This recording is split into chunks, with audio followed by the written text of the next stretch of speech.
সকল আত্মসহায়ক গোটৰ মহিলাসকলে 10,000 টকা পোৱাৰ ফৰ্ম লাভ কৰিছে।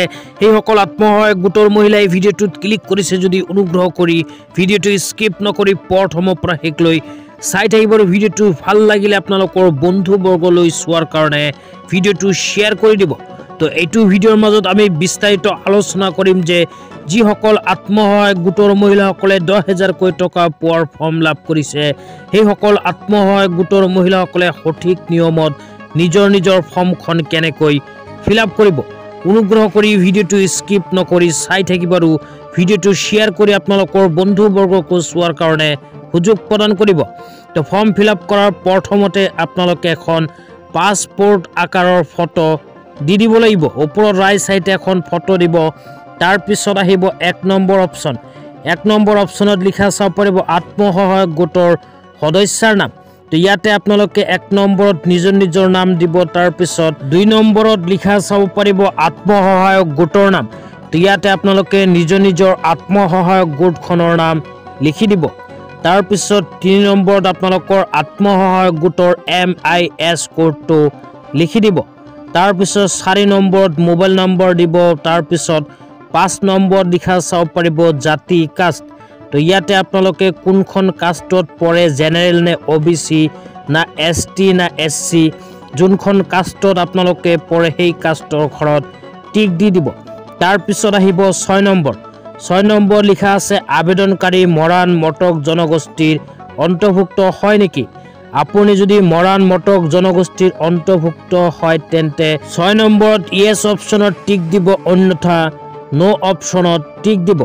তাৰ পিছত আহিব 7 নম্বৰ। 7 নম্বৰত লিখা আছে আবেদনকাৰী চাহ জনজাতিৰ অন্তৰ্ভুক্ত নেকি। আপুনি যদি চাহ জনজাতিৰ অন্তৰ্ভুক্ত তেন্তে ইয়েছ অপশ্যনত টিক দিব, আৰু যদি চাহ জনজাতিৰ অন্তৰ্ভুক্ত নহয় তেন্তে নো অপশ্যনত টিক দিব। তাৰ পিছত আহিব 8 নম্বৰ। 8 নম্বৰত আপোনালোকে নিজৰ ছেভিং বেংক একাউণ্টৰ নাম্বাৰটো লিখি দিব। লিখি দিয়াৰ পিছত 9 নম্বৰত লিখা চাব পাৰিব বেংকৰ নাম। তো ইয়াতে আপোনালোকৰ বেংক একাউণ্টখন যোনখন বেংকত আছে সেই বেংকৰ নাম লিখি দিব। তাৰ পিছত আহিব 10 নম্বৰ। 10 নম্বৰত আপোনালোকে নিজৰ বেংক ব্ৰাঞ্চৰ নামটো লিখি দিব। তাৰ পিছত আহিব 11 নম্বৰ। 11 নম্বৰত আপোনালোকৰ বেংক একাউণ্টৰ IFSC কোড লিখিব লাগিব। আৰু 12 নম্বৰত লিখা চাব পাৰিব গাঁও। তো গাঁৱৰ ঠাইত আপোনালোকে নিজৰ গাঁওখনৰ নাম লিখি দিব। তাৰ পিছত আহিব 13 নম্বৰ। 13 নম্বৰত আপোনালোকে নিজৰ গাঁও পঞ্চায়ত বা গাঁও পৰিষদ উন্নয়ন সমিতি বা গাঁও উন্নয়ন সমিতি SMDC সমষ্টিৰ নাম আপোনালোকে লিখি দিব। তাৰ পিছত আহিব 14 নম্বৰ। 14 নম্বৰত আপোনালোকে নিজৰ ব্লকৰ নাম লিখিব। তাৰ পিছত 15 নম্বৰত আপোনালোকে নিজৰ জিলাখনৰ নাম লিখি দিব। লিখি দিয়াৰ পিছত আহিব 16 নম্বৰ। 16 নম্বৰত আপোনালোকৰ বিধানসভা সমষ্টিৰ নামটো লিখিব লাগিব। শেহতীয়াকৈ সমষ্টি পুনৰ নিৰ্ধাৰণৰ পিছত আপোনালোকে যোনখন সমষ্টিত পৰিছে সেইখন সমষ্টিৰ নাম লিখি দিব। তাৰ পিছত 6 নম্বৰত আপোনালোকে নিজৰ ভোটাৰ কাৰ্ডৰ নাম্বাৰখন লিখি দিব। আৰু গ নম্বৰ লিখিব লাগিব আপোনালোকৰ ভোট গ্ৰহণ কেন্দ্ৰৰ নাম, আৰু ঘ নম্বৰত আপোনালোকৰ ভোট গ্ৰহণ কেন্দ্ৰৰ নাম্বাৰটো লিখি দিব। তাৰ পিছত আহিব 17 নম্বৰ। 17 নম্বৰত লিখা আছে সন্তানৰ সংখ্যা। তো আপোনাৰ সন্তানৰ সংখ্যা যদিহে প্ৰযোজ্য 17 নম্বৰত লিখি দিব। তাৰ পিছত আহিব 18 নম্বৰ। 18 নম্বৰত কোৱা অনুযায়ী বিদ্যালয়লৈ যোৱা 3 পৰা 14 বছৰ বয়সৰ কন্যা সন্তান যদি আপোনালোকৰ আছে তেন্তে কিমানজনী আছে ইয়াতে 18 নম্বৰত লিখি দিব।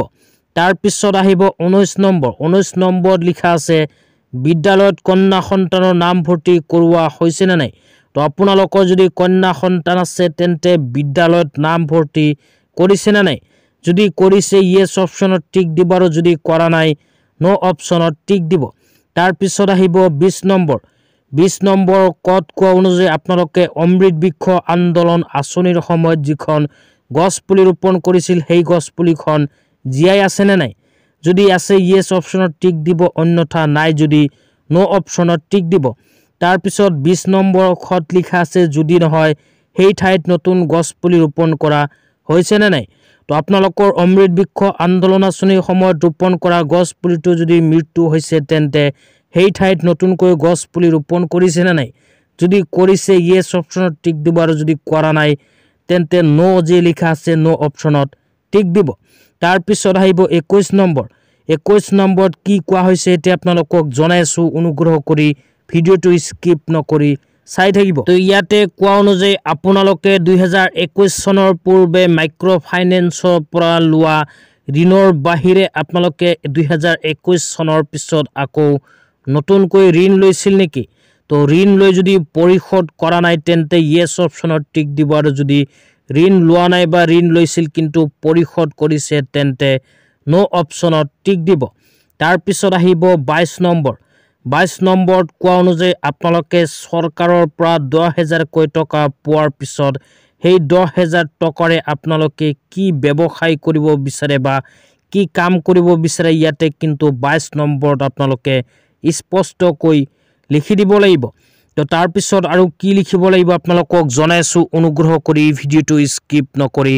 চাই থাকিব তাৰ পিছত আহিব ঘোষণা ডিক্লেৰেশ্যন তো ডিক্লেৰেশ্যনত প্ৰথমে লিখা চাব পাৰিব মই শ্ৰীমতী তো ইয়াতে আপোনালোকে নিজৰ নামখন লিখিব তাৰ পিছত লিখা চাব পাৰিব স্বামী বাই পিতা তো ইয়াতে আপোনালোকে নিজৰ স্বামী বা পিতাৰ নামটো লিখি দিব তাৰ পিছত আকৌ তলত লিখা চাব পাৰিব আই এম শ্ৰীমতী তো ইয়াতে আপোনালোকে নিজৰ নামখন লিখি দিব লিখি দিয়াৰ পিছত লিখা চাব পাৰিব ওয়াইফ অফ বা ডটাৰ অফ তো ইয়াতে আপোনালোকে নিজৰ স্বামীৰ নাম বা দেউতাকৰ নামখন আকৌ ইংলিছত লিখি দিব তো লিখি দিয়াৰ পিছত তলত আপোনালোকে লেফট সাইডত লিখা চাব পাৰিব তাৰিখ তো তাৰিখৰ ঠাইত আপোনালোকে ফৰ্মখন যোন দিনা জমা দিব সেই তাৰিখটো লিখি দিব তাৰ পিছত লিখা চাব পাৰিব প্লেস যে লিখা আছে ইয়াতে আপোনালোকে নিজৰ গাঁওখনৰ নাম লিখি দিব লিখি দিয়াৰ পিছত ৰাইট সাইডে আপোনালোকে নিজৰ সিগনেচাৰখন কৰি দিব কৰি দিয়াৰ পিছত আপোনালোকৰ সন্মুখত আহিব সংকল্প পত্ৰ তো সংকল্প পত্ৰ কেনেকৈ ফিলআপ কৰিব লাগিব এতিয়া আপোনালোকক দেখুৱাই আছো ইয়াতে প্ৰথমে নিজৰ নাম লিখিব তাৰ পিছত পিতা বা স্বামীৰ নাম লিখিব তাৰ পিছত বয়স কিমান হৈছে লিখিব তাৰ পিছত আপোনালোকৰ আত্মসহায়ক গোটৰ নাম লিখিব তাৰ পিছত MIS কোডখন লিখি দিব এইখিনি লিখাৰ পিছত তলত আপোনালোকে দুটা টাৰ্মস এন্ড কন্ডিশন চাব পাৰিব তো এই টাৰ্মস এন্ড কন্ডিশন দুটা পঢ়ি চোৱাৰ পিছত ইয়াৰ লগত যদি সন্মত আছে তেন্তে তলত ৰাইট সাইডে লিখা চাব পাৰিব আবেদনকাৰীৰ স্বাক্ষৰ তো ইয়াতে আপোনালোকে নিজৰ সহিখন কৰি দিব তাৰ পিছত আহিব সংকল্প পত্ৰ 2 ইয়াতে আপোনালোকে প্ৰথমে নিজৰ নাম লিখিব তাৰ পিছত পিতা বা স্বামীৰ নাম লিখিব তাৰ পিছত আপোনাৰ বয়স কিমান লিখিব তাৰ পিছত আপোনালোকৰ গোটৰ নাম লিখিব তাৰ পিছত আপোনালোকৰ গোটৰ MIS কোডখন লিখি দিব তো এইখিনি লিখি দিয়াৰ পিছতো ইয়াতে আপোনালোকে দুটা টাৰ্মস এন্ড কন্ডিশন আকৌ চাব পাৰিব তো এই টাৰ্মস এন্ড কন্ডিশন বোৰ পঢ়ি চোৱাৰ পিছত যদি সন্মত আছে তেন্তে ইয়াতে আপোনালোকে এজন সাক্ষীৰ নাম দিব লাগিব আৰু সাক্ষীৰ উপস্থিতিতে কিন্তু আপোনালোকে ৰাইট সাইডে লিখা চাব পাৰিব আবেদনকাৰীৰ স্বাক্ষৰ তো ইয়াতে আপোনালোকে নিজৰ সহিখন কৰি দিব তো কৰি দিয়াৰ পিছত আৰু কি কৰিব লাগিব জনাইছো অনুগ্ৰহ কৰি ভিডিওটো স্কিপ নকৰি চাই থাকিব তো তাৰ পিছত আপোনালোকৰ সন্মুখত এনেকুৱা আৰু এখন ফৰ্ম আহিব তো ইয়াতে আপোনালোকে অমৃত বৃক্ষ আন্দোলন আঁচনিৰ সময়ত যি দুখন গছপুলি ৰোপণ কৰিছিল সেই গছপুলি দুখনৰ লগত দুখন ফটো উঠি সেই ফটো কিন্তু ইয়াতে দি দিব লাগিব আপোনালোকে ফটো দিয়াৰ ঘৰ চাব পাৰিছে ডাঙৰকৈ দুখন ফটো উঠিব লোকেশন সহকাৰে তো লোকেশন সহকাৰে ফটো উঠি সেই ফটো দুটা আপোনালোকে প্ৰিন্ট আউট কৰি ইয়াতে লগাই দিলে আপোনালোকৰ ফাইনালি ফৰ্ম ফিলআপখন হৈ যাব তো আত্মসহায়ক গোটৰ মহিলাসকলে 10000 টকা পোৱাৰ ফৰ্মটো ফাইনালি এনেকৈ ফিলআপ কৰিব লাগিব তো আজি ইমানেই ভিডিওটো চাই কেনে পালে নিশ্চয় কমেন্ট বক্সত কমেন্ট কৰি জনাই দিব আৰু কিবা জানিবলগীয়া আছে যদি মোৰ ভিডিওটোৰ কমেন্ট বক্সত নিশ্চয় আপোনালোকে কোৱেশ্চন কৰিব তো আজি